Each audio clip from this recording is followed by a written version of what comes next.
I just want to do God's will. And He's allowed me to go up to the mountain.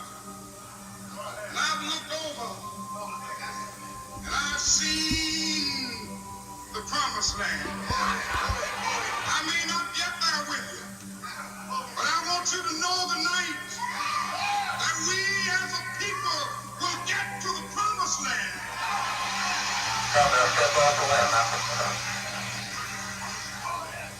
So I'm happy tonight. I'm not worried about anything. I'm not fearing any man.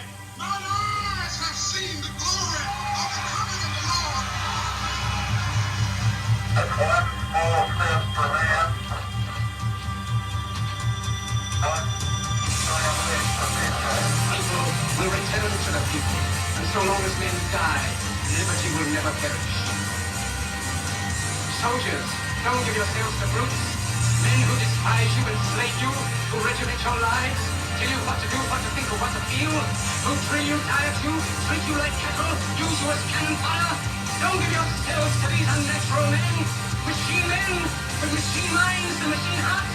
You are not machines, you are not cattle, you are men. You are men.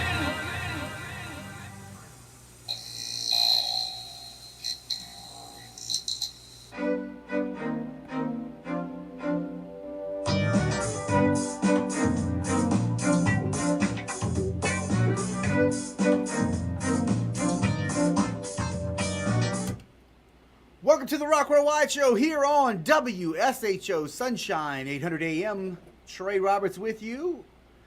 Happy Saturday morning and glad you are with us. You know, we've been doing this now. I've been doing some type of radio or some type of podcast, internet program. Here we are in 2023, and I remember having a conversation with a buddy, someone I had just met when the Tea Party movement got kicked off back in like 07. and met him, and he was pretty internet savvy, and some of you may remember Chris Pilier. And so he got us kind of kicked off, and he saw this whole podcast thing taking off. And I just didn't see a way to make money in it, which was kind of short-sighted on my part. But he did, and we bailed. I went back to the radio route. We did some radio, sold some advertisement to cover the airtime. And there were just some conflicts eventually. We couldn't get involved in it. But anyway, so we've been doing this pretty continuously, at least once a week. At one point we had a weekly, an every night program, 3 hours a night on different radio stations. Besides here, we would do like an hour here on WSHO, and then we would do another 3 hours on another radio station. And believe it or not, it was actually kind of easy to do, like 4 hours of radio a day, because you just have so much, and it's so easy to prepare because you have so many news like outlets. You have so much access now to information that you can find a story to talk about, pose a question to your audience if you have a good local audience or even a good internet audience. And nowadays you can stream on YouTube, Facebook, Twitter, which we are. Just type in the Rock Worldwide Show or look up my name, Trey Roberts, whatever. You can find something there to be able to follow, comment, listen to, watch, whatever the case may be. And of course, we're here on WSHO every Saturday morning, 11 a.m. Central Standard Time. So our tagline has pretty much always been oppose progressivism wherever it rears its ugly head. What Chris and I, in doing some research, trying to understand how we got to the place where we were getting ready to elect an openly socialist, an openly Marxist community organizer coming out of the Democrat Party, coming out of 07 into the 08 election, how in the heck were we about, how did we get a progressive Republican in John McCain, and how did we get this openly socialist Marxist Democrat, Barack Hussein Obama? And it was even more kind of crazy because in 07, we were just 5 or 6, we were just like 6 years removed from the 9/11 attacks on the Twin Towers by radical jihadist Muslims. And we were electing a guy whose middle name was Hussein. And we had spent a tremendous amount of American treasure battling a guy whose name was Saddam Hussein. And there were just so many weird things that, just from the sounds of the names, I mean, it would be like in America in like the late 40s electing a president whose name was Dwight Adolph Eisenhower. Like that just wasn't gonna happen. And so when you add that to the fact that Barack Hussein Obama was running around claiming to be the first African American, president, even though his mom was white and his dad was from Kenya, and he actually has no BIPOC in him, he has no black or indigenous people of color in him. And they would name like Barack Hussein Obama. That was a name that he took, but his birth name was actually Barry Soetoro. And Soetoro was a name that he, from his adopted father, who was Indonesian. And he grew up in Indonesia and went to Indonesian Muslim school, which means he probably had to at least claim to be Muslim, even though he probably wasn't, because his mother was really pretty much agnostic or atheist. And then when he went back to Hawaii, he had a mentor named Frank Marshall Davis, who was a card-carrying communist and on the FBI's watch list for communist activities. And then he has a very opaque, very vague, ambiguous past where, in his own writings, he said he wasn't a good student at Occidental College. So how you go from Occidental and not be a good student into the Ivy League is still quite of a mystery. Although we know that there were some radical Palestinian sympathies that he, benefactors that more or less like took him under his wing and helped him get into. And it's quite possible that he applied to those Ivy League schools, claiming to be using his father's with his name change and using his father's Kenyan citizenship, claiming to possibly be a foreign exchange student, which those records have been sealed, so we don't know what he put on those applications, but we know he got in and he had a name change from Barry to Barack. And so this was a real interesting time in the early aughts. And we saw a lot of the policies that he put in place. And one of the first things that Barack Hussein Obama did was, as president of the United States, when he got elected, he went around the Middle East on it was at the time it was called an apology tour. He went around and he was apologizing to the Muslim world for things that for all of the things that America had done. And most people saw this as an incredible sign of weakness. He gave speeches where he just lauded and touted the contribution to Western civilization and to humanity in general by Arab culture, or contributions to people who practice Islam. And it was weird because it was hard for him to get him to celebrate anything of a Judeo-Christian manner in any significance during his time as president, but it seemed like he was always promoting LGBTQ things. I remember the first time that the White House was lit with the rainbow colored lights, and the whole White House at night looked like the rainbow flag. I remember that the media was reporting how he was celebrating Ramadan. There was all kinds of rumors within Christian circles that the president was some kind of secret Muslim.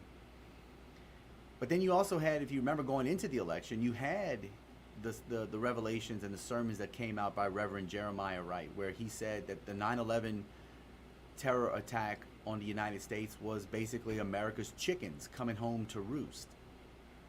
And how not God bless America, but God America, when it bombed Hiroshima, when it bombed Nagasaki, what it does to, what it did to all of the innocent people in Iraq.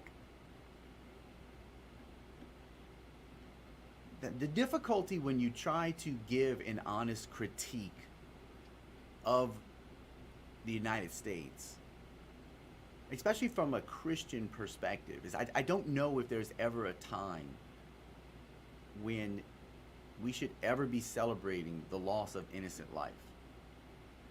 And of course, there will be times when you have casualties of war, and I forget the phrase that it's escaping me at the moment, but it's when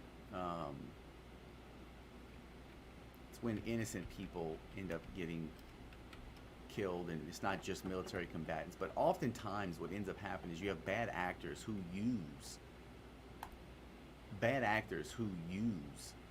civilians to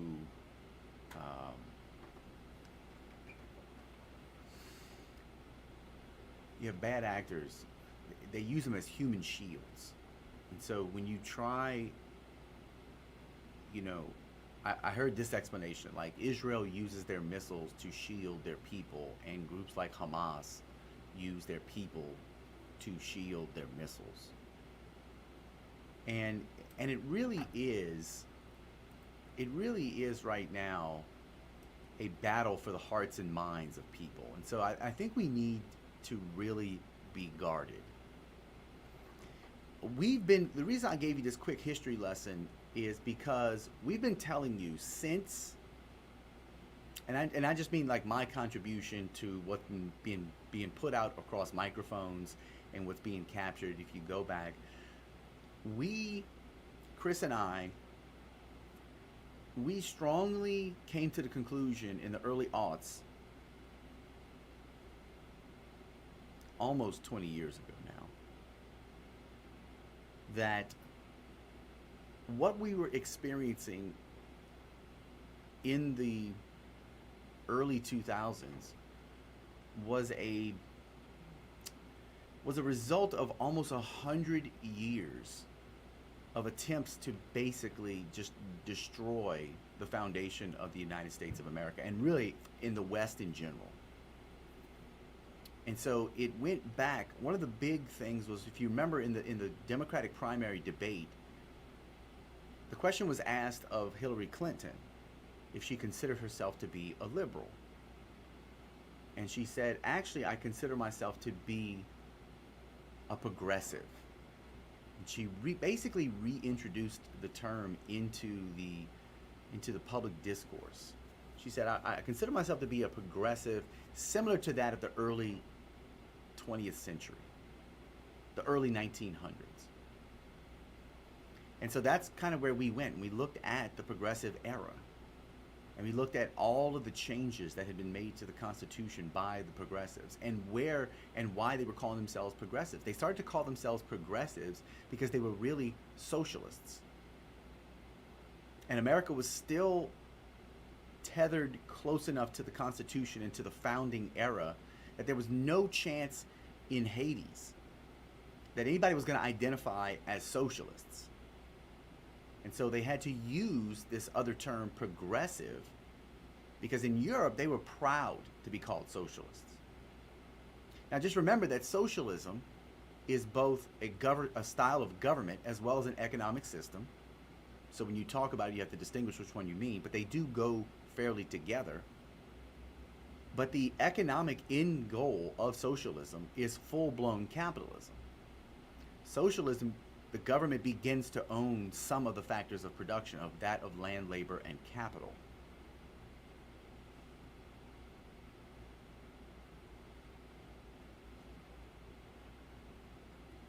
Whereas in communism, the land, labor, and capital is owned 100%. There is no private property ownership. There are no.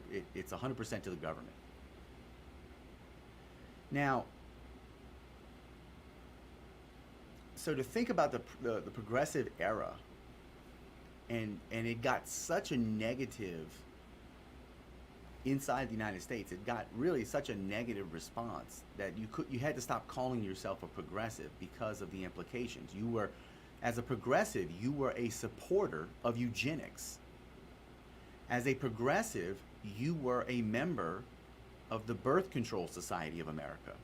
As a progressive, you were in support of renaming the Birth Control Society of America to Planned Parenthood.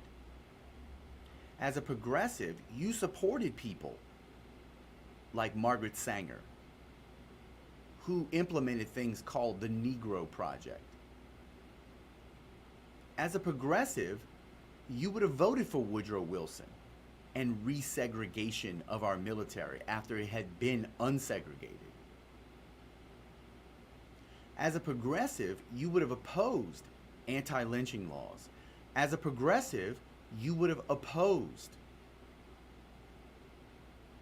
the dismantling of Jim Crow and segregation in the South.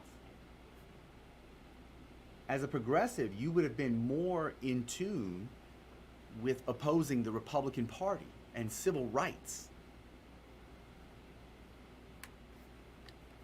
So we can look over the course of what progressives have supported, and progressivism has always devalued some human life. And so if you look right now, and we try to nuance most of the conversations and most of the issues and debates that we talk about here, because most things are not simple. But one of the things that the left currently, in this moment, and over the last several years, probably I would say almost 10 years now, probably since Ferguson, what was Ferguson? Ferguson would have been first term or second term Obama. It probably would have been 08, so 12, maybe 15, sometime around 2015, I guess. So going on, maybe 10 years. The Great Awakening, and hands up, don't shoot, which was not the case. But that Great Awakening maybe right now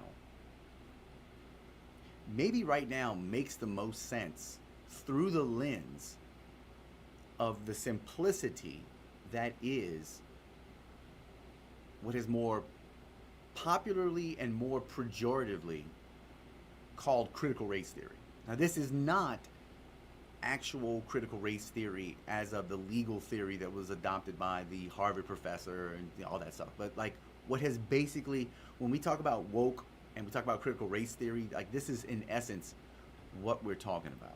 We're talking about the same thing, where everything is racially important, whereas we were told that race was not important because it was a man-made construct. Race essentialism is now the thing, and race essentialism in terms of oppressed and oppressors. And so you only can be on the side of the oppressed. You can never be on the side of the oppressor, no matter how heinous the quote-unquote oppressor. And in this instance, you have Israelis primarily looking white, and you have Palestinians primarily looking black or brown. It's really how the American, and for the most part, the West views this Palestinian, or in this case, the Hamas. They don't look at it as a nation against a terrorist organization. They don't look at this. They don't even look at it as like two nations fighting each other. This is, when you boil it down, this is the nation of Israel against the terrorist organizations that are funded by the mullahs of Iran, Hezbollah, Hamas, Islamic Jihad, those organizations. I mean, you can't even really make this about religion, except for the fact that most of these fanatics, most of these radicals do claim to be the true, they do claim to be like the true followers of their faith. And I know several Muslims. I know several, not only Muslims who denounce all of the violence, but I actually know some Palestinians who, at face value, living here in the West, are completely just appalled by the behavior of a group like Hamas, and then the media's attempt to make Hamas legitimate as representative of the Palestinians. And again, I'm using that term Palestinians just to denote the name of the people who live in that region who are Arab, whether they practice Islam or not, because there's a big group of Christians who live in the Gaza Strip as well. But that being said, when it comes to this Israel-Gaza-Hamas conflict, like we already know, there's a lot of spurious news, there's a lot of misinformation, there's a lot of rhetoric, and there's a lot of propaganda that's being played out in our media streams. And again, I just want to remind you that like the battle for the hearts and minds right now, and certain state actors are trying to persuade us that one side is the victim, they're the oppressed, and the other side is the oppressor, the aggressor, the you know, they're the bad guys, even though like such neat bifurcations are rarely the whole story. Go back and listen to last week's show where we went like all the way back 3,000 years BC to bring it all the way to the front. And listen to it at 1.5 because you can do it. Added to that though, some news outlets are not so much concerned with the impartial and independent reporting. We know this, but combine their reporting with advocacy for a particular perspective. One of the news sites, and it's kind of new, but you can go because it factors in the biases of the media and their sources, is a thing called Ground News. So if you go to ground.news, you can look at some of the stories, and you can see that, for instance, the story right now, where Biden is dangling border security money to try to get billions more for Israel and Ukraine. So he's combined those things. He's like, you want to send money to Israel? You want to send money to Ukraine? Fine. We'll combine all three of those. So you get money for your southern border, but we still get to send more money to Israel and Ukraine. So that particular story is being seen by 25% of the leftist media outlets. But your center-right, 75% of that story's reporting is being reported by center and center-right media outlets.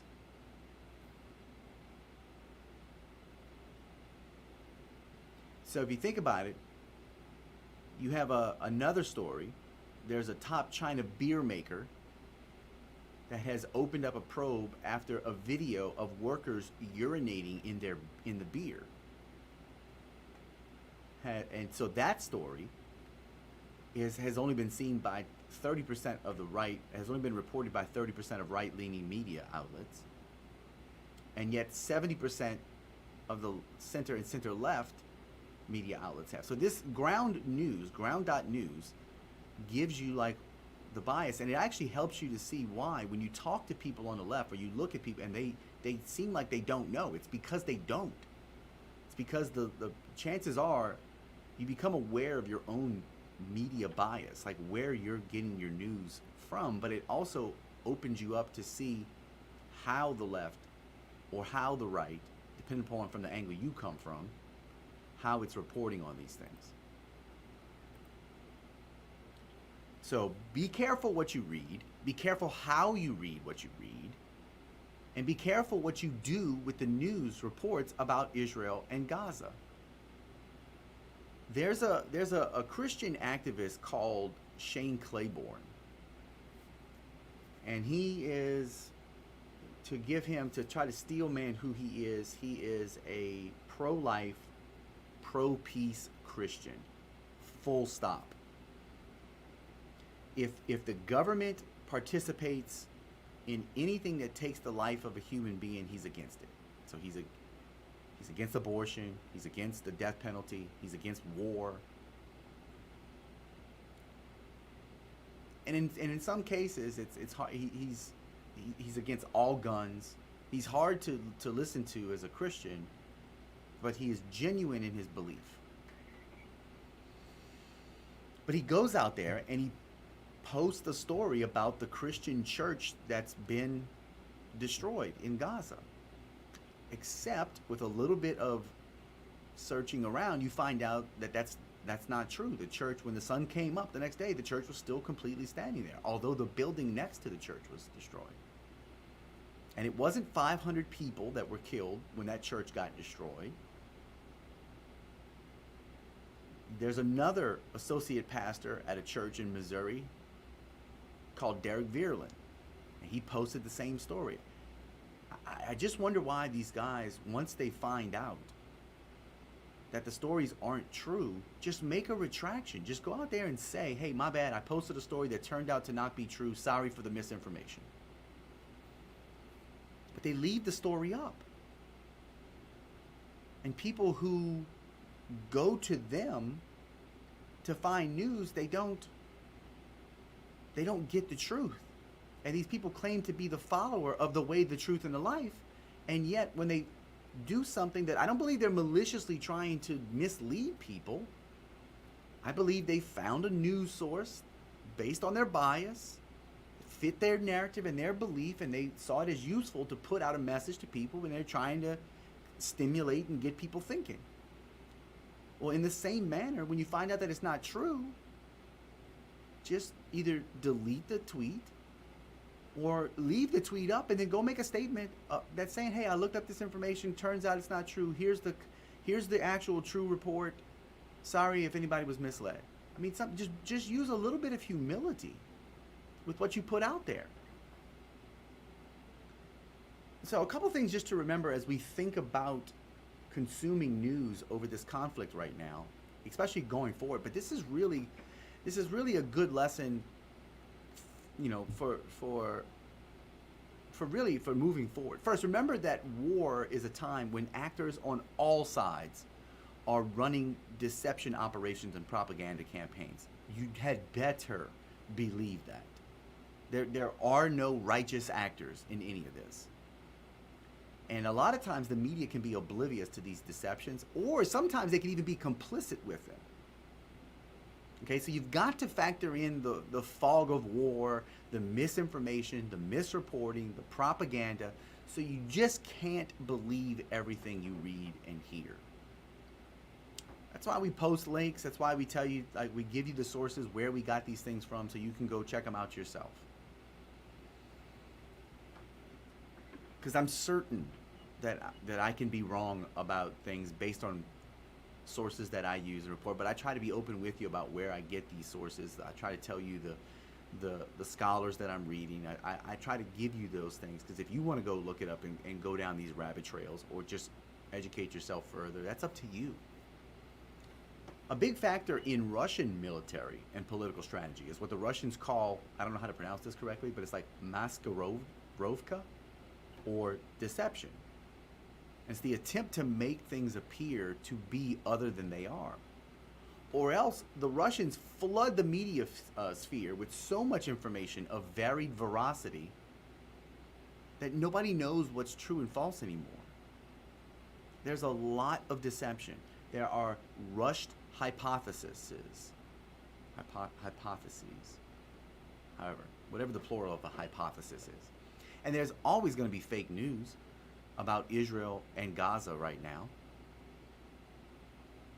And again, like when you hear about the Al-Ahli Anglican Hospital that had been bombed by Israel in Gaza, like everybody was rushing to condemn it. But like when I heard the story, like I had a hunch that it wasn't quite so clear. And as it turns out, the explosion at the hospital was probably caused by, they have it on, Israel pinpointed where it came from, and it came from a misfired rocket that was from Gaza, intended to be shot into Israel, and on the way to Israel, it blew up near the hospital. And then Israel released the captured audio of a phone conversation between the terrorists who said the shrapnel looks like from one of our rockets. And the other terrorist says, "You mean it was one of ours?" And again, it's hard to know for sure, but like Israel, before they put out a statement and said definitively it was or wasn't us, they waited. Meanwhile, Hamas went out and put out information, and you have the paper of record, the New York Times, that runs out there and puts out a story that Israeli strike kills 500 in a hospital bombing. And it just turned out to not be the case. So we have to be aware. Ground news is a good place to go. The Free Press, dfp.com. It's again another good place to go. And certain news podcasts. Megyn Kelly, I find it to be really, really good, because she really tries to have some journalistic integrity. Now, this week, President Joe Biden requested another $105 billion. I mean, we're dead broke, and he's still asking for more money. And at this point, he's not.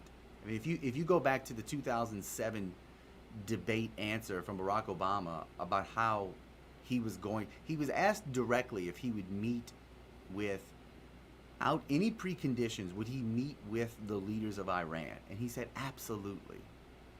And then we know about the pallets and pallets of money that the Obama administration gave to Iran.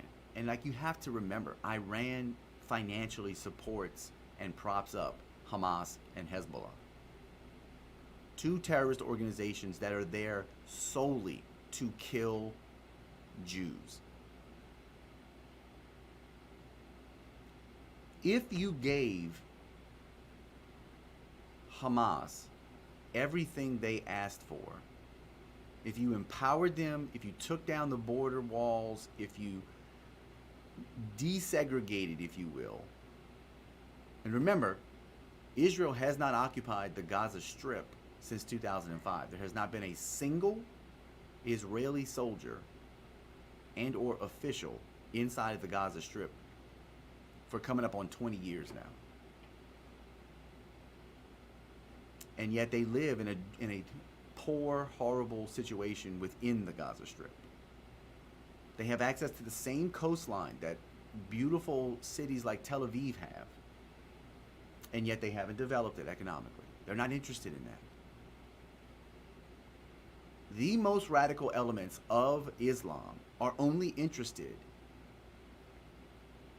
in eliminating the Jews and getting revenge on the West, because as we laid out in significant detail last week, the West, primarily through Great Britain, for almost the last 100 years, has double-crossed Arab leaders time and time and time again. And so they want revenge. And then instead of going and getting the people responsible for 9/11, then we go into Iraq, which further from Iraq it gets, the more it looks like it was George W. Bush trying to finish off the job for his dad, George H.W. Bush, that he was unable to do in his 4 years in office. Because there were no weapons of mass destruction. It appears they knew it. People like Donald Trump and others said as much at that time. And most people today that supported the Iraq war after 9/11 have tremendous regrets for that, because all of the information has come out now. So we can't get caught up in a moment and forget that this is why, another reason why the left has never called out the most radical aspects of Islam and Islamic Jihad, and some of the nations, like, do you understand right now that, like, Iran is maybe the leading nation on planet Earth for transgender transition surgeries? Because in a Shia country like Iran, it is better for you to basically, as a man, transition to quote unquote transition to womanhood, which of course is not possible, but to present and live out as a woman, cut your junk off, live as a woman, make all the transitions and all this stuff. Because it's better to do that than it is to be L or to be B or to be G. Because that will actually get you stoned in those same countries. Take off your head covering, show your hair as a woman, and you might get the death penalty. Be any kind of homosexual and get caught, you might get the death penalty. Go to Iran and get a transition surgery, no problem. Top place in the world to go right now. And the other thing that as I discussed with you, is you have some of the more radical aspects of, like, the Taliban in Afghanistan. Just go look at the documentary, The Butcher Boys of Afghanistan, where they take these poor prepubescent little boys, dress them up like little girls, sexually abuse them, because that's like a loophole. And that loophole, by the way, is not it's not a feature of Islam. But it does feel like a throwback to what was going on in the first century Roman Empire, with these men in powerful positions who couldn't rape a little girl because that would be frowned upon, who couldn't go have sexual relations with another woman because that would be adultery, and who also couldn't go and like cheat on their spouse because even cheating on their spouse. But if he wanted to go and to basically sodomize a poor boy, he could do that because he was still in his position as a man of being on the giving end, if you will. He was still the penetrator, because in the first century, women were seen as sort of deformed, lesser than men who were penetrated. So if you were ever penetrated, you were less than, because as a man, it was looked down upon, because you were actually taking the role, you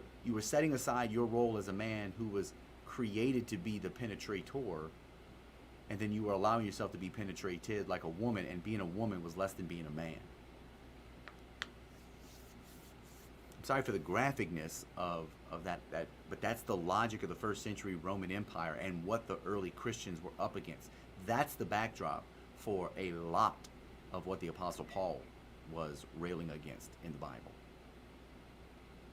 So why does the left not denounce? Because what they like to do is they like to travel to these Muslim countries, and especially many of the Hollywood political homosexual elite, and they like to go to these countries and in the black market abuse these young boys, because in a lot of these third world hellhole Muslim nations, that's still, although you wouldn't want that happening to your son, there's enough poverty and families who have given their boys over to these basically sex traffickers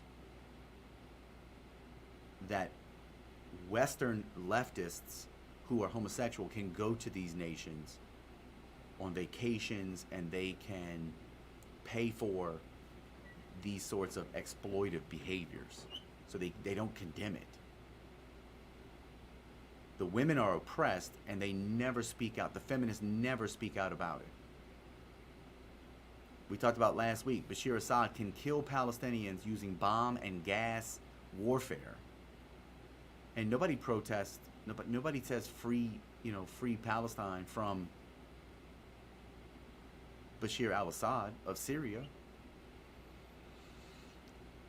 But it's I mean, even we battle it here in our own chat room. We have people who are infatuated with anti-Semitism. I mean, you have, and look, if you really think about the movements that we've seen pop up in the United States just over the last several years, people have just recently started to come to discover, like, Black Hebrew Israelites. Blacks who think that they are part of the lost 10 tribes of the northern kingdom of Israel, and that they are the real Jews, and that the Ashkenazi and the Sephardic Jews that look European because they are European, and that they migrated into, so like these white people living, they see, and that's the real simple dichotomy of understanding the left right now. We don't have the kind of racism today that we saw in the 1950s and 60s, pre-civil rights. Like, that's just not a thing. The college campuses and the left tries to tell us that, like, there's all kind of systems and institutions that exist today, and but yet without ever pointing those things out. And when they do point things out, like mass incarceration, like, a simple look at the data shows that that's not the case. Oh, white cops are killing unarmed black people in droves. No, not true. That's not what the data bears out. But facts, you can't really inconvenience yourself with those facts, because you feel a certain thing. And that's a difficult and very nuanced conversation to have, because it does require nuance in the idea that an African American is way more likely to be roughed up or to be mistreated by a police officer. So then when you see someone killed, a black person killed by a white cop, it's like, well, yeah, this happens all the time. What'd you expect? But that the evidence doesn't bear that out. Police officers are more likely to shoot white assailants than they are black assailants, primarily because they're concerned about how it's going to look. In all of these things, the relationship is very easy. If you can show a white group, person, individual, collective, institution, whatever, that it appears as though they're doing better than black or brown, well, that's a dichotomy that we can exploit for political gains and for seizing of power within the culture.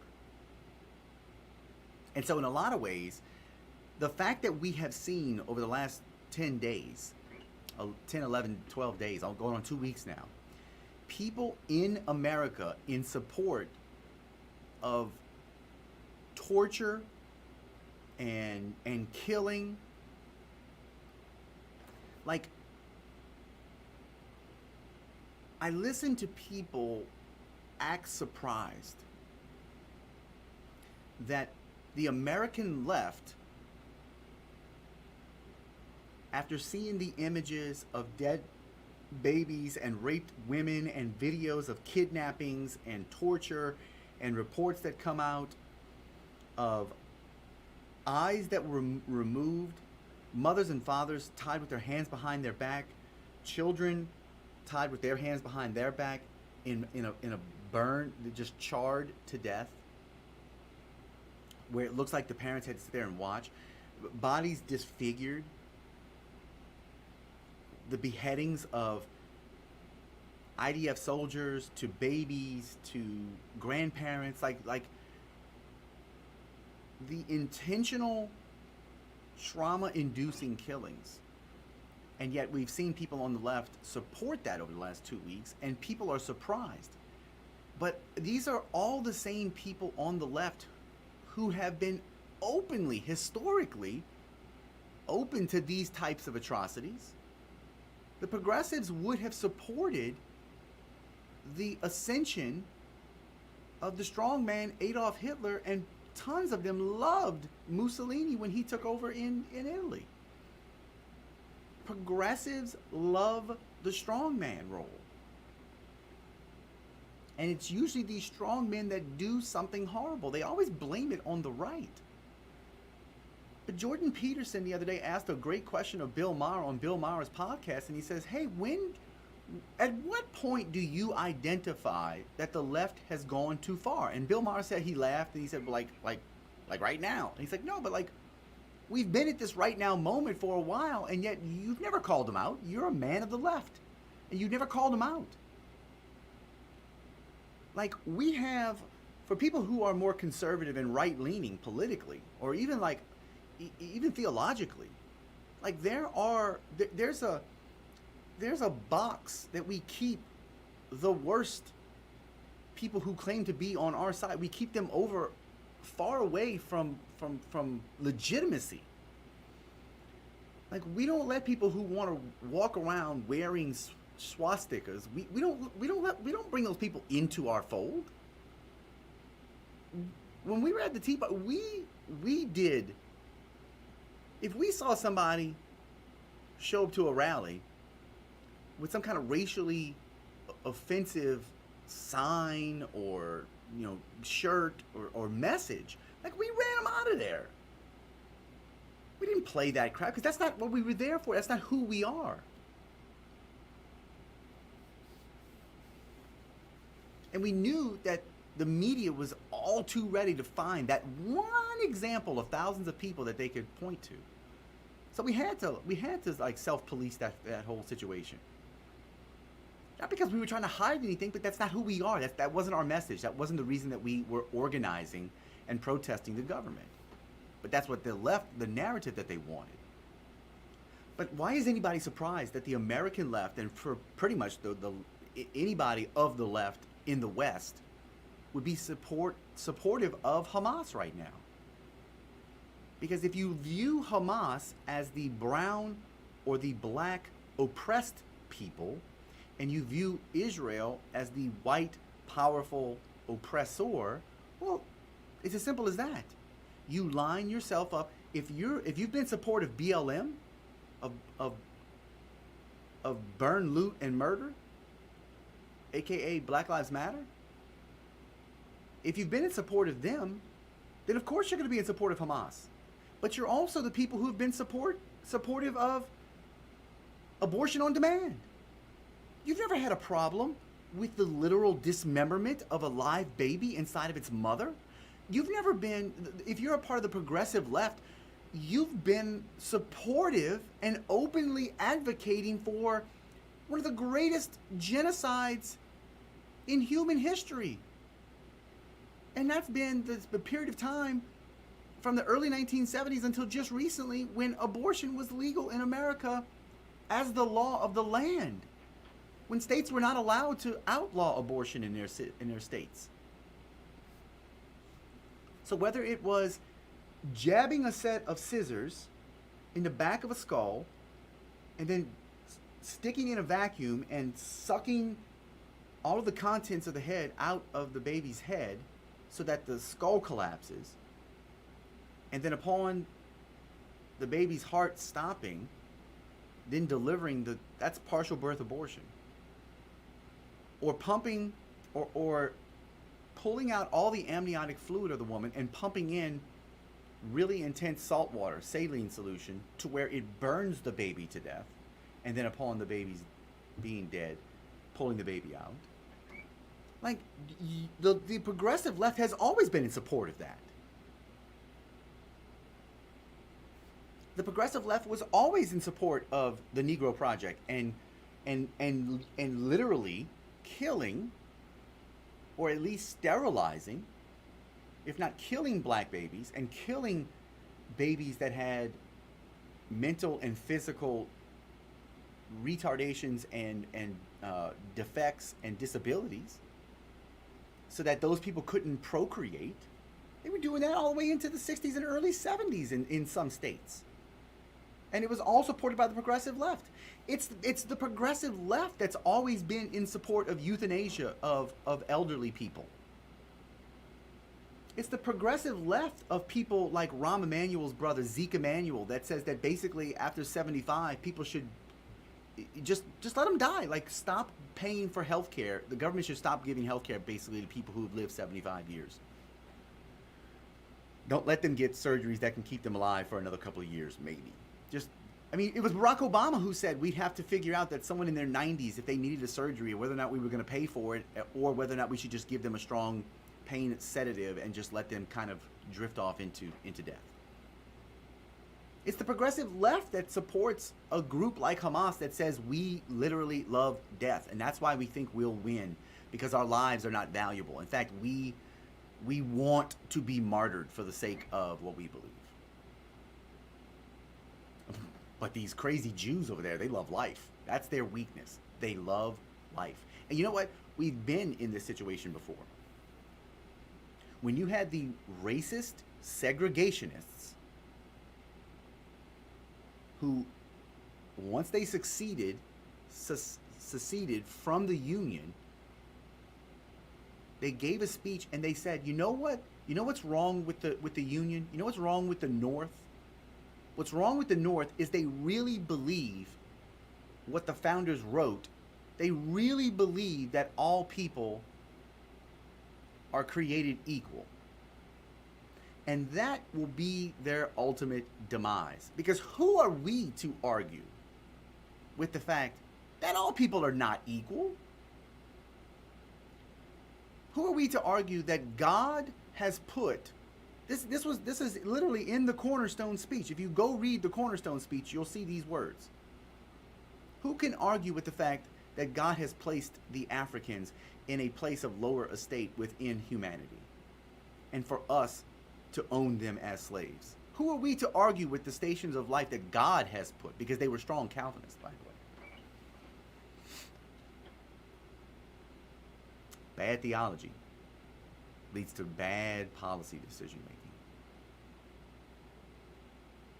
It's always been the progressive left that believed that they could control evolution to build a better human. The founders codified the idea that humanity, that there's something beyond us, there's something transcendent. What gives humanity its rights is that those rights don't come from governments, they come from the Creator, they come from God, and that God endows them to us, gives them to us. Therefore, since man has not given to other men rights, man cannot take away from other men their rights, because the rights come from God. So then what is the purpose of government? Then it's incumbent upon man to create government that prevents those rights from being infringed upon. They're unalienable rights. They'll never be foreign to human beings. Not just because they are from the United States of America, although our Constitution deals directly with the citizens of the United States of America. We, the people of the United States of America. But the statement in the Declaration of Independence is one that goes across time and throughout all of humanity, because the founders looked back and saw the record of history and understood that it really wasn't that much different than their time, and it probably wouldn't change for another several millennium into the future, if at all. I want to read to you just one last thing real quick. I thought this was interesting. I saw this on the Anxious Bench on Pathos.